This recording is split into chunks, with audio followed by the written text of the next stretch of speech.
What's up, people? Welcome to the channel. So this week I'm gonna do something a little different. I had a recent interview with my guy EQ Productions, or Brennan Lunin at EQ Productions, on his music marketing podcast. So I'm gonna let you guys listen to the interview. We talk about everything from music production to getting your music on TV, to music marketing and getting your music in front of potential buyers and things like that. So you definitely want to tune in. Also, I'm going to leave a link to his podcast and his website, so you can follow more of his episodes and music marketing tips and things like that.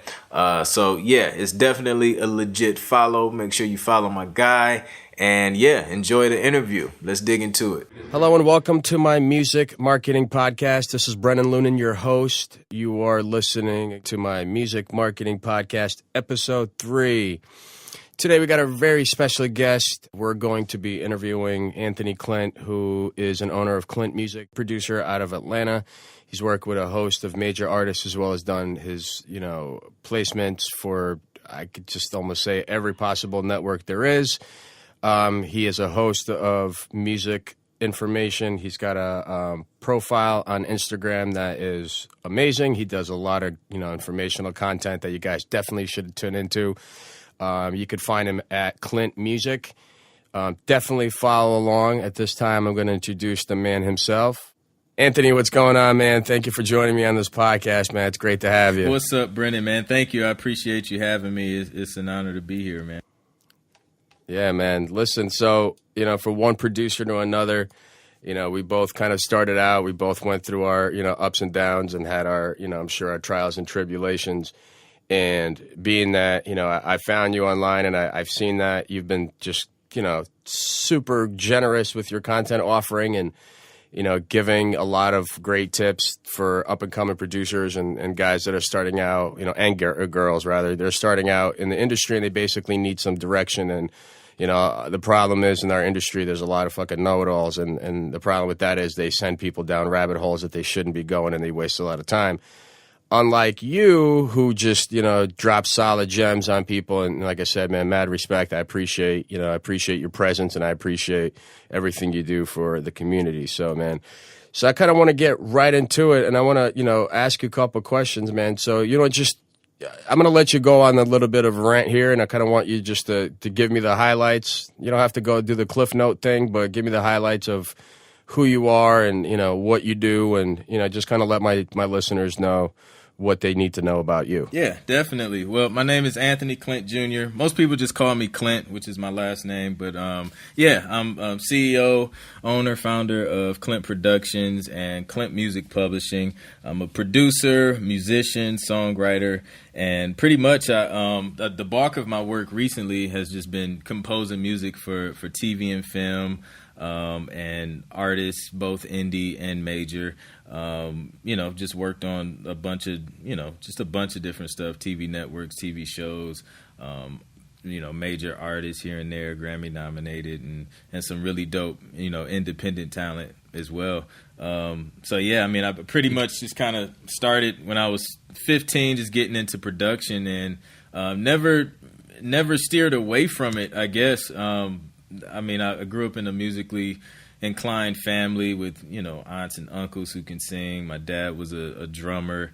My mom is a singer as well. So music was everywhere. So it was like a natural progression to kind of be involved in it. But it was just a matter of finding my niche and, just kind of growing in that. And, it just kind of grew over the years and it brought me to where I am today. So, we kind of have a similar background. I come from a musical family as well. Both my parents are symphony orchestra musicians for like 30 plus years. Nice. And I grew up, I grew up with, my mother forcing me to play piano every day. And I went to like a tag school for kids with talented and gifted. And yeah. I was playing piano since I was like 3 years old. So, as far as your upbringing, you said your family was very musical. So can you tell me a little bit about your experiences kind of growing up around your family and what kind of stuff they were into and how that affected you? Yeah, definitely. So I grew up in church. My parents were pastors. So like my mom was always, singing like praise and worship and in church and working with choirs. And my dad, he grew up in church playing drums before getting into the ministry. And I was always trying to. That's why you're so good.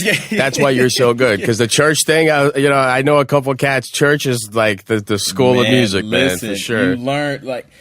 I get the type of church I grew up in, man, like, because gospel music, man, it's infused with so many different genres, which makes it, it makes it so much easier for me to jump from one genre to another because it's all infused in gospel. So, super rich musical background. But, my parents, they kind of forced me to take like organ lessons when I was a little kid, and I hated it, man, honestly. Like it was on a Saturday morning. I was missing all the cartoons, and eventually they was just like, okay, we don't want to force them to do it.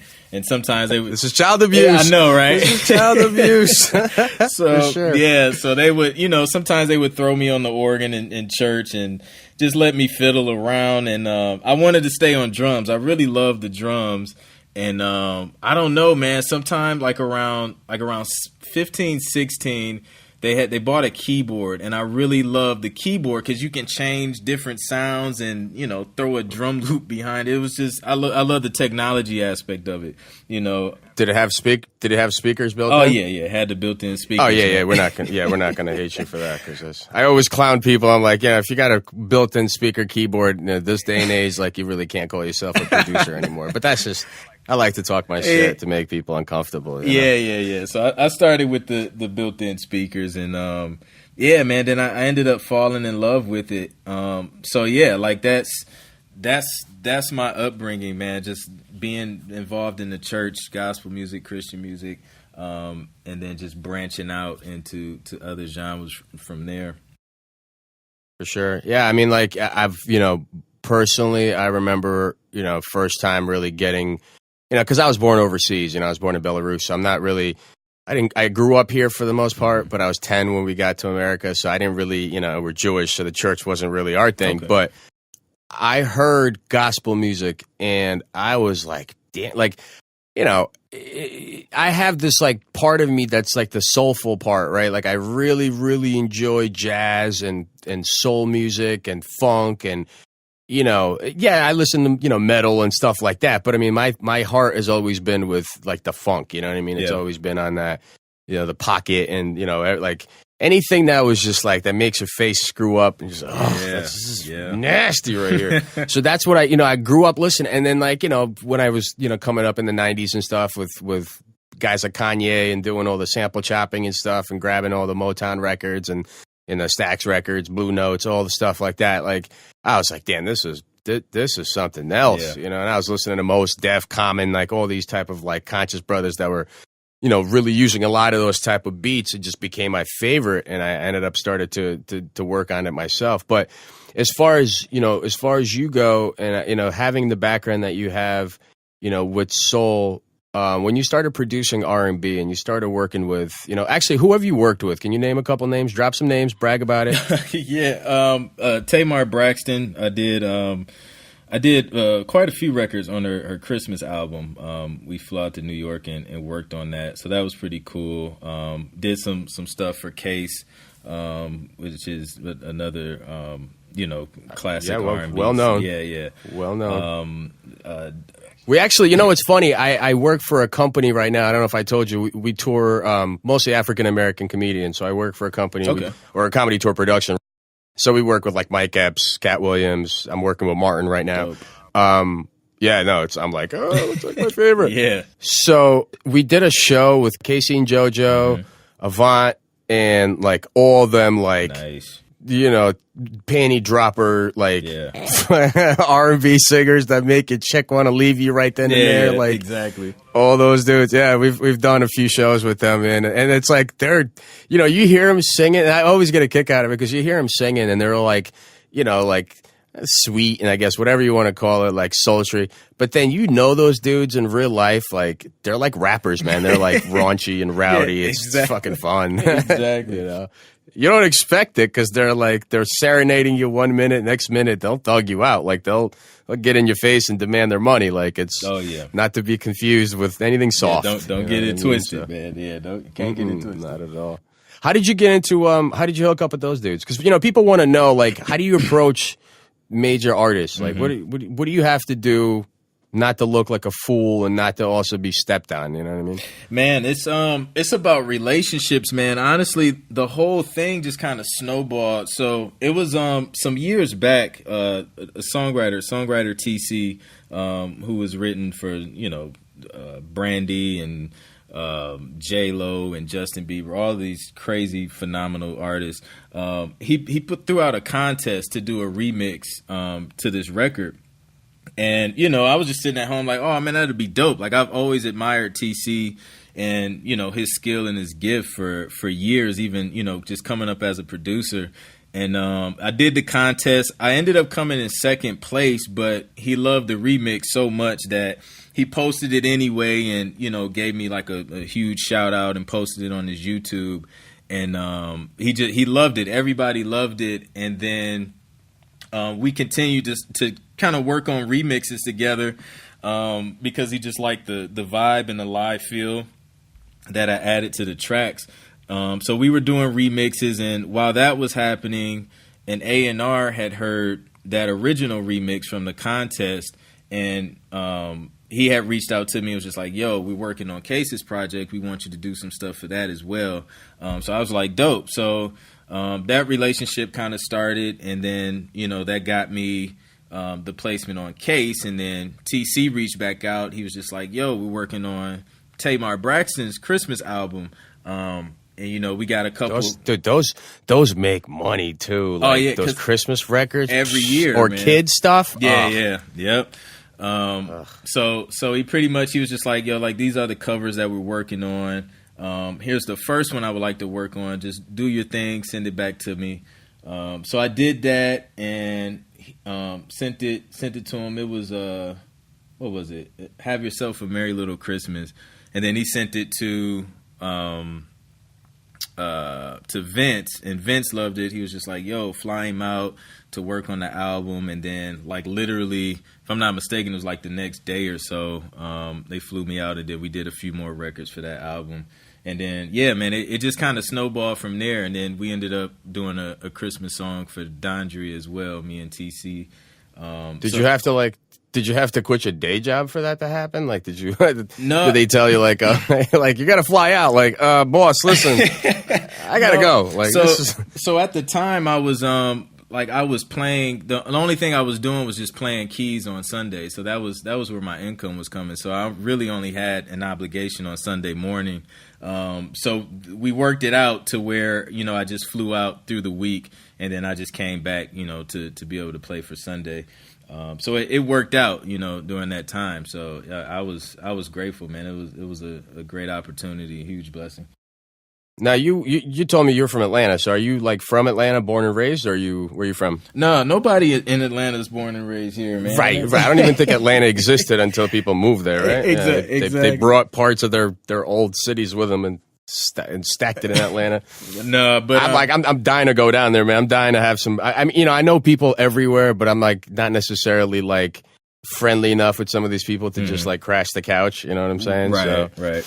But yeah. I mean, so you're in Atlanta. Where are you from? Like I said, where are you from originally? I'm from Ohio, born and raised in Toledo, Ohio, originally. Okay, cool, yeah. And you ended up in how long you been in Atlanta now? Let's see, since 2011. It's about 7 years now. And there's just like you moved there for the music thing, right? Yeah, mainly. Definitely. I'm assuming.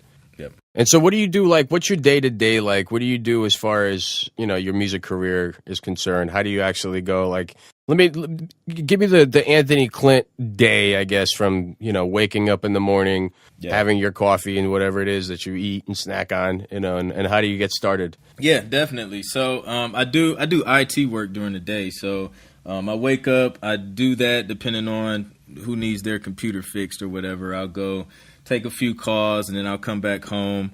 take a power nap for about 30 minutes to an hour.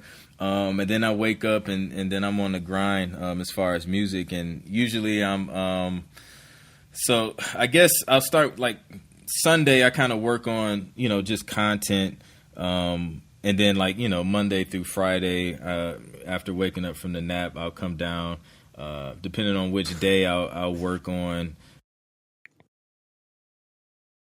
Either TV gotta have your nap though. Yeah, I gotta have. Gotta have the nap. Yeah, that's for sure, man. To share my little medical background, like I gotta go for the sleep study because I can't sleep. Like I can't. I can't just go and lay down and go to sleep. I'm one of these like scatterbrain type of dudes that I have. I'm always working on 8 projects at once. I have like 2 businesses, a consulting thing that I do. The graphic and web design thing. I got my day job. Now I'm doing this podcast. Yeah. And I should probably stop drinking coffee. I think that's keeping me up. Like, man, I'll be 3 a.m, got to go to work at 10, At least it's 10 o'clock I go in for, so it's not too bad. And my office is super chill. Everybody, nice. We spent last week, we're actually working to get, I don't know if you ever heard of Ayo and Teo. Yeah. They're like these... Yeah, there's these little like 15-year-old, like they look like LES twins. They remind me of them, but they rap and they dance and stuff. So we're putting together a show with them and some guys from Wild 'N Out. Dope. And that's how we spend our day at the office. Like my boss will put on some crazy trap music that I don't even understand because I'm too old for it. Mm-hmm. And, we'll just like bust out and just laugh and have fun. So I don't have to be too rested. But like as far as sleeping, man, I got to take the cue from you, man. I got to take those power naps because that starts screwing with your brain, man. You start to like lose focus, man. So I get why. Definitely. Yeah, so that keeps me up, and I usually I'm working on TV and film projects and some admin stuff. I have an assistant as well. She kind of handles a lot of the administrative stuff, so I can focus on being creative and just make the most out of the time that I have. And then I'm up to about 1 a.m, and then of course depending on what my wife's schedule is, we get some time, for ourselves so we can spend time with one another. And yeah, man, that's the day to day in the life of Clint. For sure, man. And it's funny you mentioned like having a significant other, and I mean I'm married too, and I guess like I don't know exactly how old you are. I'm 36, so yeah. I'm I'm at a point in my life where I'm with the woman I'm probably going to be with for the rest of my life, and for everybody that's listening that has a significant other and has, music that they're trying to make into a career, just to give you guys some advice from an old head, as you like to refer to us. Be there for your family, be there for your wives, because this music shit's cool. You could either hit it or not. Like you might make it, you might not. But, when you have somebody in your life that's like your wife or girlfriend or really serious significant other, like make sure you spend some time with them, because it's not all just about working. And that's my biggest mistake, is I make it all about work, and I'm like, I'm hustling, I got to get this money. And so true, man. That's cool and all, but you know what? Like they get bored waiting for our asses to get out of the studio. Exactly. And I could be here 24 hours a day, and that's bad for any relationship, man. You got to make sure you spend time. So, I mean, that's, it's good that at least, we have that in common, and we could both kind of like pass that on to the future generations coming up behind us. And that's the reason I do this podcast. It's like, I'm going to get some business out of it, so on and so forth. But my biggest thing is just like, I didn't have this when we were coming up. I didn't have a podcast I could listen to and get ideas from. I didn't have people that really like took time to like school me. It was all just, like you trip, fall, you scrape your knee, you get up, you do it again. You know what I mean? So I want to make sure we give these kids a lot of tips and a lot of advice that they're welcome not to take, but still just understand we've been here before y'all, and it's just it's easier when somebody else kind of shines the light, gives you a little, a little 200 yards to see, so you don't have to necessarily just walk along in the dark and figure everything out for yourself. So let me ask you this, man. So, you grew up in Ohio, you moved to Atlanta, you started getting your big wins, your small wins. What was like, have you reached like a turning point in your career? Like, have you reached a point that you feel like, this is like, I mean, I know this is what you're going to do this for the rest of your life, I'm sure. Yeah. But as far as like the actual career, what was like the point that you started actually like making money and feeling like this is a real career and not just you in the bedroom just like making beats? Yeah, man, I guess that happened. Honestly, I mean, when I first started the company in 2009, while I was still in college in Columbus, Ohio. Like I had my first client, like, pretty quick, just from people I knew in the city.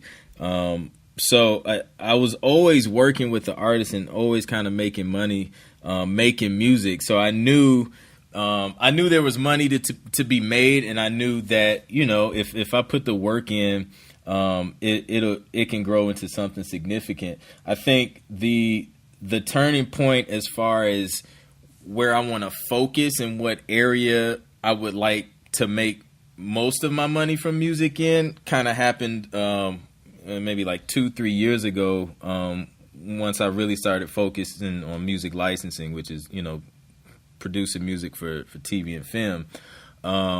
That just kind of opened up a whole lane and niche for me, because it was something that a lot of people wasn't really going after and didn't really focus on, and it kind of allowed me to share my journey and also help and educate other people as far as music licensing is concerned. And it just kind of took my business to another level as far as consulting and coaching producers one-on-one, and doing webinars and interviews and all types of things, man. So yeah, like these last few years have just been super, super dope. As far as career wise, I feel like now I'm focused. I know exactly, where I'm trying to go, what I want to do. And it's just super clear, and all the doors are opening up within this lane. So I'm super excited about the future, man. And it's funny because like I got into the placement game myself. I would say I was selling cars. This is like a really funny story. I mean, I don't, it's funny for me. I don't know if it's funny for anybody else, but I was working at I basically came up as a salesperson. Like I was, selling everything from cell phones to cars to appliances. So I've sold damn near my soul, you know what I mean? And it's, thank God I never got to that point, but I've sold everything. Yeah, no, I'm not trying to sell that. That's just mine. But I was working in a Verizon store, and we had a car dealership, right next to us. And the car dealership was a Ford dealer. The Ford dealer owner was like super kind of famous locally. And like, even, he was famous on, I guess, regional scale. He used to own like 5 dealerships and just ridiculously rich. So he comes in, and he comes in with his hot daughter, and I've started like kind of like low key flirting with her, but at the same time, daddy's standing right there. So I'm being on my I'm my best behavior. And I sell them both a phone, or 2 phones rather. They're like a family plan or whatever. And so he's standing there, and he's like watching me, and his name is Bob Thomas, one of my mentors. I love the guy to death. He basically like standing there, and he's watching me, and he's like, "You should come sell cars for me." And I'm like, "Bob, I'm not going to sell cars for you. I don't want to sell cars. I want to earn like money. I don't want to just not make any money and work for you. Like, I know how car sales go." Yeah. So he's like, no, you got to. So then, we're talking or whatever. He notices all my tattoos, and all my tattoos are just music themed. Like it's, I got a fader on my forearm. I got all these music notes and everything. So he's looking at it, and he's like, "You're a musician, huh?" And I'm like, yeah. He's like, "I got a guy you need to meet. I got a guy working for me, and he does, music for TV and film." So I'm looking at him, I'm going, "Oh shit, like really?" Like, and I'm imagining this like, old white guy, who's like into producing for like, I don't know, classical music. I don't know what I was thinking, but I got in there. He introduced me to a man that I basically consider like a big brother. He was a finance manager. His name is George Cloman, and he started like, we were talking or whatever, and he's like telling me who he's working with and what he's doing musically, and I'm like, my jaw dropped. I'm like, wow. He's like, "Yeah, we work with NBC, MTV. We have placements with HBO. We just did the Medea movie soundtrack, the theme song. We did all this other stuff." And I'm like, damn, like, wow. And Yeah, so he introduced me to a guy named Fred Sargolini. Fred owns Patriarch Recording. Fred has like over 3,000 placements and happens to be one of my favorite DJs from like back in the day. So the way that like we've connected, and he's like kind of famous. So I was kind of like, I'm not really starstruck ever, but I was still kind of like, damn, like I used to go see this. I used to pay to go see this dude spin out. And, you know, so he kind of put me down and he started listening to my tracks and being like, dude, like you really need to start working with us. So he put me down and we started doing placements together. And so basically that all being said, how did you get into the placements? Like how, and a lot of people ask me like, and you know, they expect this grandiose story about how I like kicked the door into some like placement agency and bum rushed the desk and was like, here, take my, you know, it wasn't like that at all. Like, how did it happen for you? Yeah. So back in college, man, I met a buddy of mine's, who he's now like a music supervisor and things like that. But at the time he was composing and he had hit me up on MySpace and was like, yo, you're dope on keys. Like, I want you to play on some of my stuff. And he was telling me like that he's making music for TV and film. And he was telling me to check out like taxi.com and, sign up to pitch music for TV. And at the time I was like, okay, that sounds cool. But like, I was still ignorant. Like I was in this mindset. It's like, I'm trying to be the next Dark Child or, B Cox. Like I'm trying to focus on these major artists, and I didn't really pay it that much attention. But some years down the line, man, it kind of I don't know. I kind of circled back around to it because I was at a point where I was just really, really serious. I'm like, man, like I need to start getting this music out, and so I revisited Taxi and signed up with that, and went out to the Road Rally out in L.A. And learned like a lot. Like it really opened my eyes to the possibilities of it. And met some really cool people. One of the guys, he was like a music supervisor for like Harpo Productions and provides music for them. Yeah. So it was like real eye open. I was like, wow, this is legit. Now at the time, my music wasn't where it needed to be. Like the structure was off. I was trying to do my own style, which wasn't anything close to what was on the radio and what was needed. So I didn't see, any success or placements from Taxi, just because personally I feel like my music wasn't ready. But fast forward to about 2011, 2012, I landed a publishing deal with a publisher down in Florida, and signed with them for a few years. And, they would send me pitches and briefs, and they actually landed my first TV placement, which was, it was like Fox Sports, one of a sports track that I did.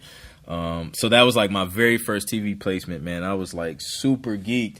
And from there, like, I was just like, wow, like this is possible. You know what I mean? I seen, a few royalty checks from that, and, it was only a few $100 total, but I mean, I was just like, wow, like this is just one track. If I could do that, times, 100 or 200 or whatever, I can really, really make some significant income. So that was the point where I decided to focus on TV and film and just really start plugging away, reaching out to music licensing companies, reaching out to music supervisors, and just starting to build those relationships. And yeah, that's kind of how I got into it at the very beginning. So let me ask you this: so when you got the Fox Sports, and it's funny because like I've done some minor placements and I've done some major ones.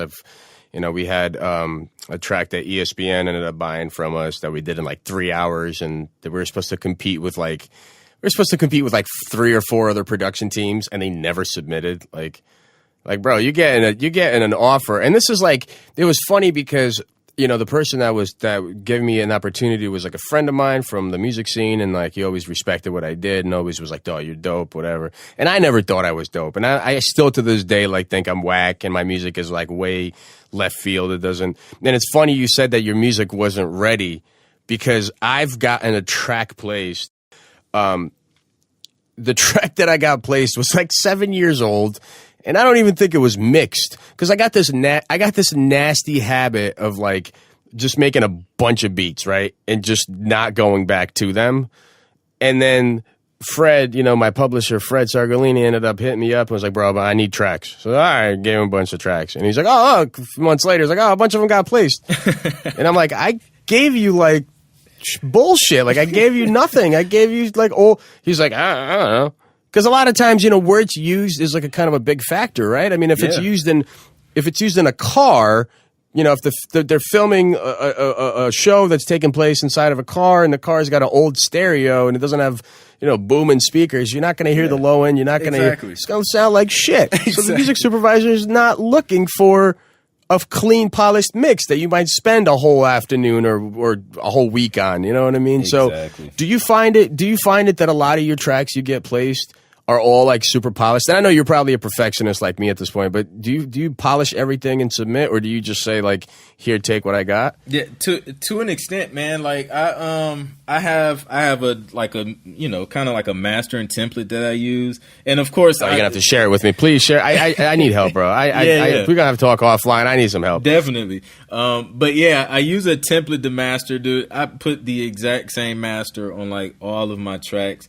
And I mix it, you know, to the best of my ability. But I don't outsource and pay a bunch of money to get mixing and mastering. I learned how to do it myself because, like you said, like TV and film, yes, you don't just want it to sound just ridiculous, but if it sounds decent, man, if the volume's at a decent level, like they're not super strict on certain things, like they're just not as far, because they're not going to play it through like big giant club speakers, right. So they don't care. Right. And it's going to be underneath somebody talking anyway, and they don't want the focus to be off the dialogue. So yeah, it's not as strict as, you know, working with an A&R for a major artist who's just like, no, this needs to hit this way, or this needs to sound, you know, it's just not that serious.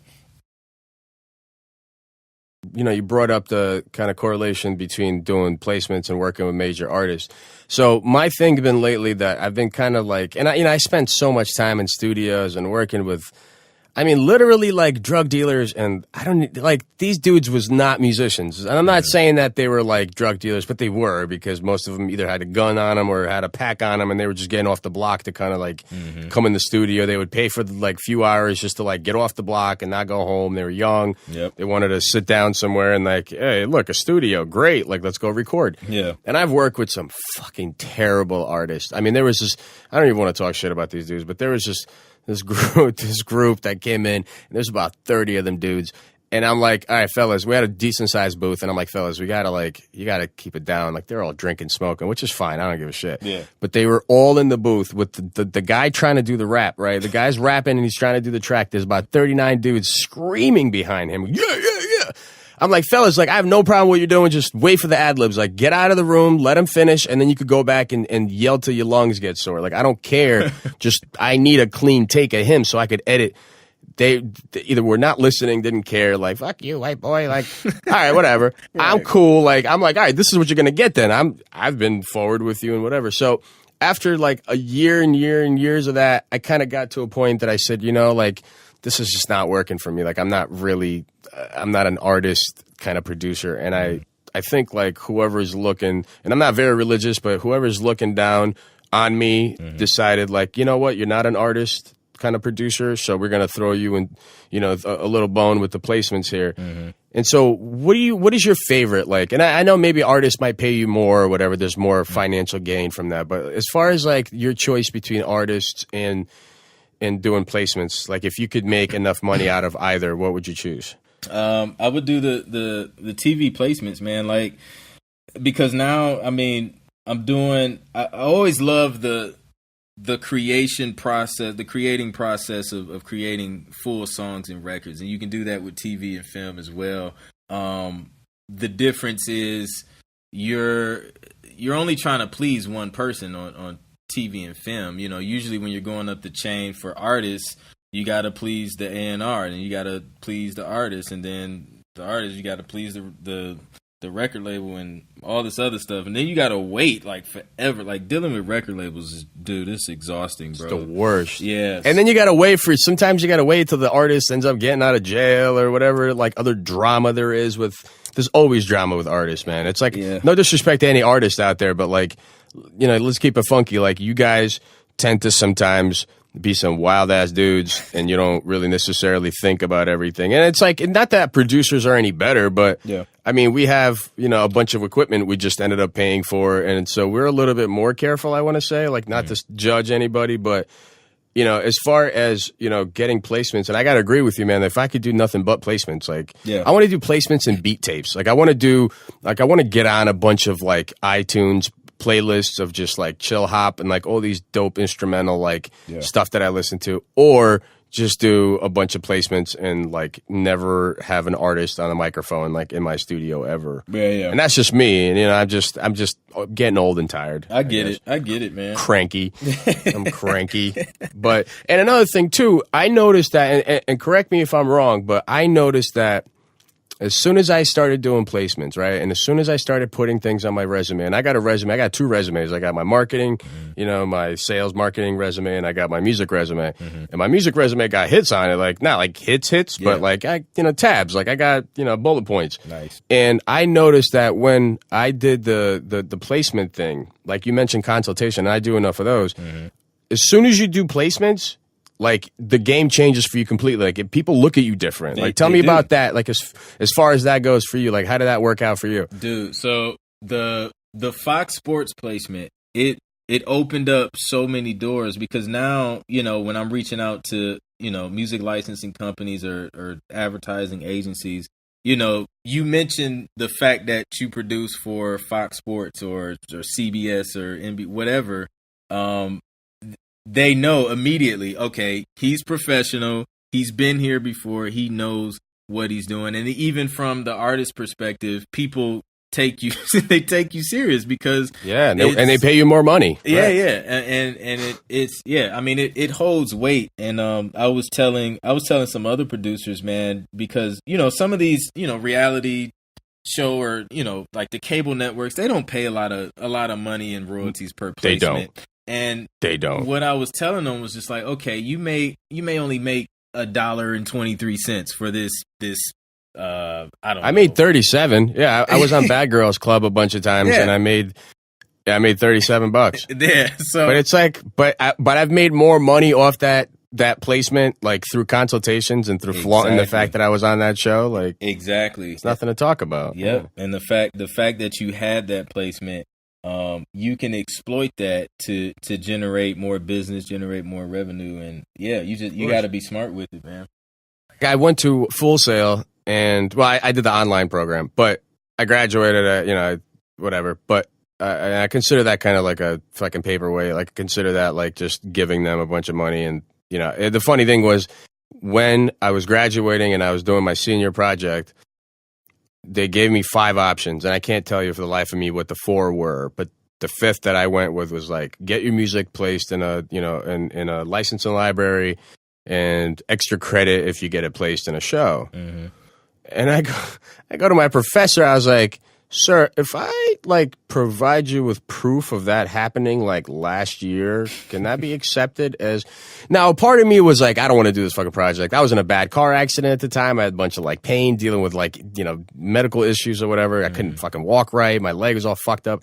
But I was, like, still going through the school, still doing whatever, and I was kind of hoping that they would, like, excuse me from the project because I already did it. I already had it placed, and the music was already, like, in a library. Right. But at the same time, when they did, I was like, oh, like, really? I just paid you all this money, and you're just going to let me skate? Like, man, like, you're not even going to make me? Like, you're not going to even make me go do the project? He was like, A+. Like, there you go. Wow. I was like, cool. But at one part of me was like, can I get some money back? I know, right? Like, I feel like I paid you for this. You know what I mean? So as far as, like, you know, getting music placements, you know, that automatically skyrocketed my stature, I guess I would say, like, in the industry. Not that I'm anybody. I don't consider myself, like, I am who I am. I'm proud of what I did, but I'm not one of these guys that's like, you know, that feels like I'm at the top of my game or I've made it. Like, I don't believe in making it. I think you make it when you, like, on your deathbed. That's it. That's like the final destination. Like, I'm going to work until I die. Right. There's not going to be, like, any retirement. Like, I don't consider that, like, even a possibility. So for you, did you notice that, like, you know, as soon as you get those placements, like skyrocket, like whew, like immediately you end up just in a different stratosphere than most producers, right? I mean, yeah, definitely. Like I said, it's a major network. It's a cable network. It's something that everyone is familiar with, and when it's almost a form of social proof, except it's way larger than just social media. It's a form of social proof, and human beings, as we know, just love social proof. Like, so yeah, man. Well, it's like word of mouth. I mean, that's kind of like, you're a marketer, I'm a marketer. We kind of do this thing like besides music, and that's another thing I wanted to talk to you about. So let's get into that portion of the podcast. So I wanted to talk to you about this. A lot of people that I deal with are excellent fucking producers, right? Excellent. Like, guys are they'll just murder the Fruity Loops or they'll murder Logic. They know how to use it. They know the beat structure. They know how to make it hot. But they're selling these $10 fucking beats. You know what I mean? And it's like, and it kills me because I kind of believe, I'm from a school where I used to sell like bullshit ass Yamaha motif beats for $250. Like, I used to sell 4 or 5 beats a week and get a fat check and get cash from all these like rappers who would just pay this big dollar amount for beats. Right. Now they don't have to. So, as a producer, what exactly, what portion of your time do you allocate to the actual marketing of your services, your skills, so on and so forth? Dude, honestly, I spend quite a bit of time just either brainstorming, just different marketing ideas, just creating different things that, that'll help promote the brand. I spend a lot of time thinking about that stuff, man, because it's so important. Like, like you said, you can be the dopest producer out there, but if no one knows who you are, if you're not putting yourself in front of, your target market, man, you're not gonna grow business wise. So I spend, I know I spend my Sundays dealing with that, and then even through the week, man, there's some days where I have to dedicate to, content creation or something, or creating a contest, or just being real strategic with Instagram posts and things like that, because it's important, man. You should spend a good chunk of time on the marketing side of things. So, being that we're kind of pretty much, we do the same thing, right? You're a producer, I'm a producer. We're both marketers. We both do video and audio and we do, visual content stuff, just trying to share information with people. And there's like it's a lot of people think it's like, well, you're just giving all this stuff away. Why don't you charge for it? And it's kind of like, I always laugh because like, it's our hook, like it's our bait. Mm-hmm. Like, we get people into our funnels, you know what I mean? A lot of people don't even understand like what a sales funnel is, the process of getting people, from introduction to the point where they become like your loyal followers and they're willing to like scream your name from top of like, mountains and rooftops, where, it's like the best kind of social proof that you could get, where, I don't like to toot my own horn, even though sometimes it sounds like I do, but nothing to me is better than when I wake up in the morning and I see a post like, oh, Brennan Lunin, like, he's doing this, and it's like, I feel great that somebody's like out there, giving me props, but, I don't think that if I didn't do the content thing and if I didn't spend a big chunk of my time doing the content, I don't think anybody would give a shit. Like, I don't really think that even the music alone, like, yes, you're super dope. I heard your production. That shit is tough. Like, you're dope. That's why I had you on my podcast. I think that everything you do is dope. Thank you. But if you didn't do the marketing side of it, I don't know if I would feel the same way. You know what I'm saying? Like, yeah. I don't. Yeah, like, I agree, man. It's like I said, dude, I didn't really experience growth in my business until I started focusing on content, man. It sounds cliche when people say content is king, but it really is. It is. Like, and the queen. It's like, that's the royal family. Like, that shit is. Yeah.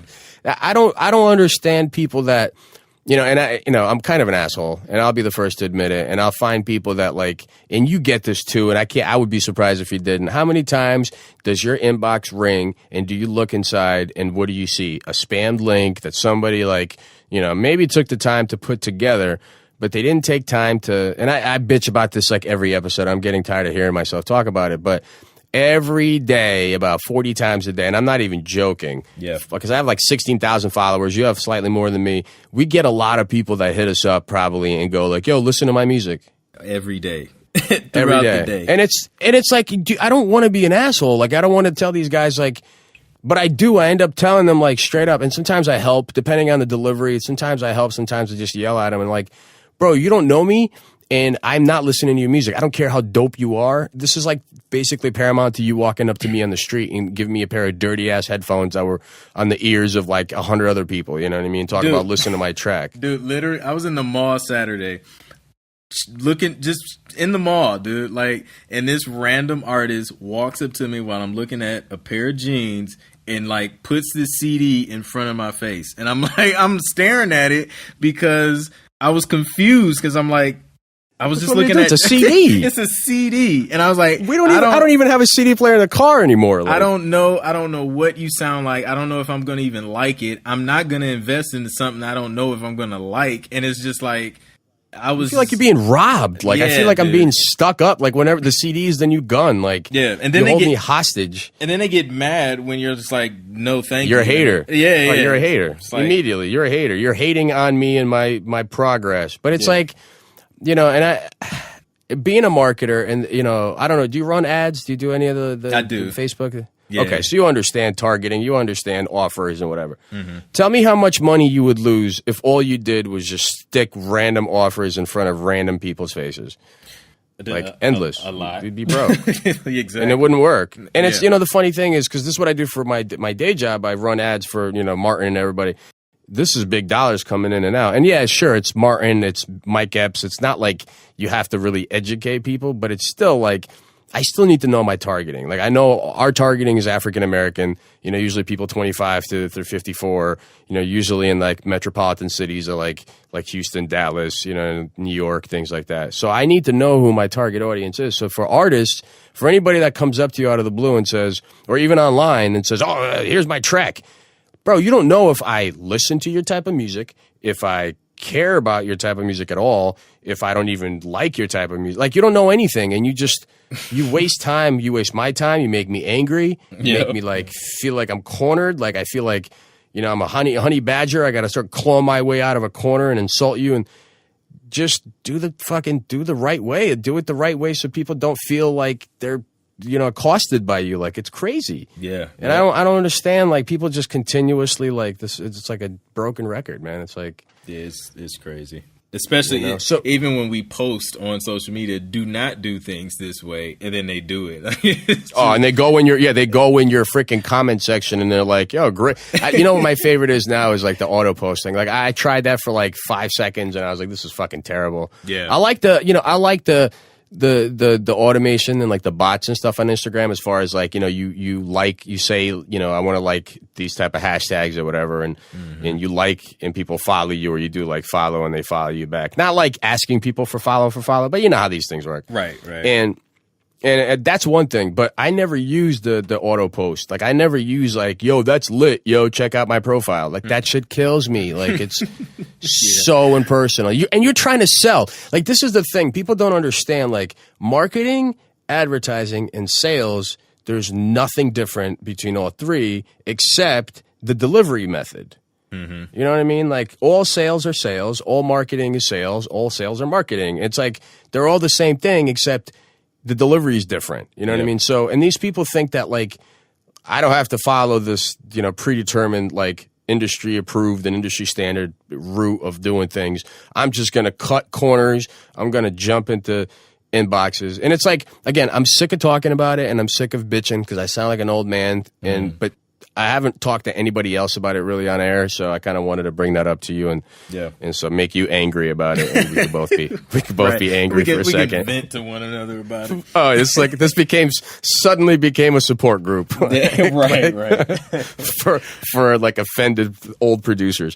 So anyway, man, so let me, you know, we started talking about marketing. Let me ask you this, like, you know, you do this shit every day. What do you use? Like, what's your favorite tool? Not necessarily mean your DAW or like, you know, your keyboard and stuff. Like, what's one thing that you use that like you can't live without, as far as like digital marketing / music goes / you know, things to make your career chug along?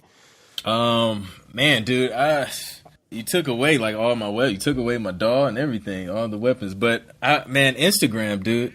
Like, whatever it is, like, I don't care. I mean, whatever like your tool of choice. Okay. That's I guess is the question. Your tool of choice. As far as the music creation, man, Logic Pro. Out of all the DAWs that I try from time to time, I always come back to Logic Pro because it just the options it has, like as far, especially for TV and film production, man. Like I can knock out different versions quicker. You know, load my templates. I can create alternate versions within one session. Like Logic makes my life easier. And then have your cue sheets right in there too. Like you don't even have to switch programs. That's great. Yep. You can write notes and video there. too. Yeah. And I love being able to drop a video. Like, so when I started doing stuff like dropping a video and you know, just creating over like just a video without, you know, taking the audio out and putting your own in, and that's quality. Definitely. You know. So yeah, man, Logic has it. It has it all as far as, you know, what I need it for. And for the marketing, Instagram's been really huge for me as far as marketing. Running ads on Instagram just goes. I'm still trying to get the whole Facebook thing. Like, I mean, I get it. I'm gonna show you. We're gonna talk, and I'm gonna show you. Man. I'm figuring out 2 words for you, man. Look-alike. That's it right there. Look-alike audiences are, and you got to build them up. Okay. It's not like you could just use whatever. Like a lot of mistakes I made with Facebook is I would take, you know, a custom audience I would make that would be like, you know, if somebody went to this page and then went to this page and then didn't buy, that was my custom audience, and I wouldn't even let it like run long enough to season the pixel. I would just like create a look-alike audience and jam it in there, and I'd be like, "This isn't working." Okay, you know, it's not how it's done. Gotcha. So yeah, but yeah, Instagram's been really, really huge for me. I love Instagram. Like everybody's on there, and a lot of people are on there, so I can get in front of a lot of people, and it's short, it's to the point. And then, honestly, man, dude, even a lot of support just from, I mean, I get a lot of inboxes of just, you know, questions. It's almost like another form of customer support, man. People hit me up on Instagram a lot. So yeah, I mean, you have a great page. Like, I love what you do with your, you know, when you use your picture and like in the background and you put like, you know, text over it and you ask questions and stuff like that, man. Like, that's what kind of drew me in, because I really look for patterns in people profiles. Like, I look at, you know, if your profile has kind of all over the place, like, you know, your content is like not really relevant to what it is. Like, you could put memes and be funny. You could put serious content on there. You could put whatever. Right. But like a lot of dudes will just stick like half naked chicks in their account, or they'll just put fight videos. And I'm just like, bro, are you like, what's going on here? Is this random, like random like thought stream? Like, or are you trying to tell me something about yourself? Like, what do I do? Like, what do you know, and that's the thing I ask people, like, what do you want me to do? Yo, listen to my track. I'm a producer, bro. I'm not like, what do you want me to do? Give me a call to action, you know? Exactly. And it's like, you know, so, and you know, I don't want to keep you too long, but man, it's been great talking to you. So let's wrap this up with this, man.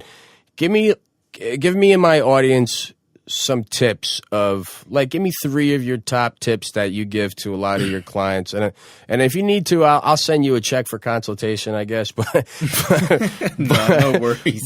All right, but just like share some of like your most shared tips that you share with people that are just starting out. Let's say I'm a producer and I want to get into doing placements and I want to get into doing, you know, television, you know, and work for TV and film and stuff. Like, what's your top 3? Yeah. Number 1, man, is going to be perfect your craft. Like, whatever you do, if you're a producer, like, perfect the craft of producing music. A lot of times, I mean, it's great to have these aspirations and want to get the placements, but it always starts with the music first. You got to have solid music. You have to understand just putting melodies and bass lines and drums and rhythms together to be a cohesive piece of music. You know, sometimes I hear cats where doing the drums is kind of the easy part, but then you have clashing bass lines with chords and things like that. So just really perfect the craft and learn the ins and outs of music production. Watch tutorials on YouTube and things like that, and just really hone in on, on the actual music. Number two would be being open to constructive criticism, man. Like, I mean, even still to this day, man, I have mentors that I go to, and they tell me, they just give me constructive criticism, man. There's no sugarcoating. It's like, this isn't there. It needs this. You have to be open to that. If you don't, man, you can't grow. If you're stubborn and you just think everything you do is dope and right, you're going to be stagnant. You're not going to grow. So be open to. Sorry, I didn't mean to interrupt you. I wanted to throw that because you're talking about mentorship and working with people, and I had like this little like light bulb came up. Mm-hmm. I always say the same thing to everybody that I talk to. I want to be the dumbest person in the room always. Yeah, definitely. Like, I don't want to be the smartest guy in the room, like, ever. So to kind of chime in on your point, like, be the dumbest person in the room and like shut your fucking mouth and just like listen to like OGs and listen to people that have been there, done that. Otherwise, like, what are you there for? Just to be around them? Like, I don't. This isn't a popularity contest. Like, well, for some people it is, I guess. But so jump into your number three. What's the biggest tip that you could give? Number three is learn the business side of things, man. People day in and day out, they get screwed over because they don't understand the business. They don't know the business. They don't do paperwork, and that's where the money comes in. The business side of things. If you don't understand that, you're going to have a hard time connecting the dots between the creative side and the business side, and generating revenue from doing what you love. So get that business on lock. And as far as the business goes, who are you with? And like, as far as your PRO, like, who, performance or rights organization, like, who do you use, and what are your opinions on, ASCAP versus BMI versus Sesac? Like, I know Sesac's overseas, I believe, right? Like, it's for Europe, I think, right? And then BMI ASCAP is here. BMI is broadcast musicians and whatever incorporated, and ASCAP is like American songwriter and something. But it's all basically there to get money that is owed to you for the work that you've done. And who are you with? I'm with Sesac. Oh, okay, cool. Now, am I wrong? Sesac is it American or is it European? It's American. Like, they started in Europe, if I'm not mistaken. That's what it is. Yeah, okay. In the UK. Yeah, they're American. Why Sesac as opposed to like BMI? Sesac, I don't know, man. I just had like a more family oriented experience with them, especially when they had their office here in Atlanta. Like, I was able to, they had events, and I would go in, be able to talk to, the office managers there, and the reps there, and they were just super cool, man, and just had all types of advice. So yeah, Sesac, it just, man, it's more close knit, and I feel like they really had the indie producers and songwriters backs, especially here in Atlanta. They just really, just push for you to be the best that you can be. I was with BMI before switching over, but. Oh, so you were. So you left BMI to go to be with Sesac. Okay, that's cool. Yeah. So because you can only have one. You can't belong to multiple pros. So. Right. As a writer, yeah. A publisher you can be with all, but yeah, as far as a writer or composer, you can only be with one. And you do your own publishing, you said, right? Or do you have a publisher? A combination of both. I do like my own publishing sometimes, and then I have publishers and partners that I work with as well.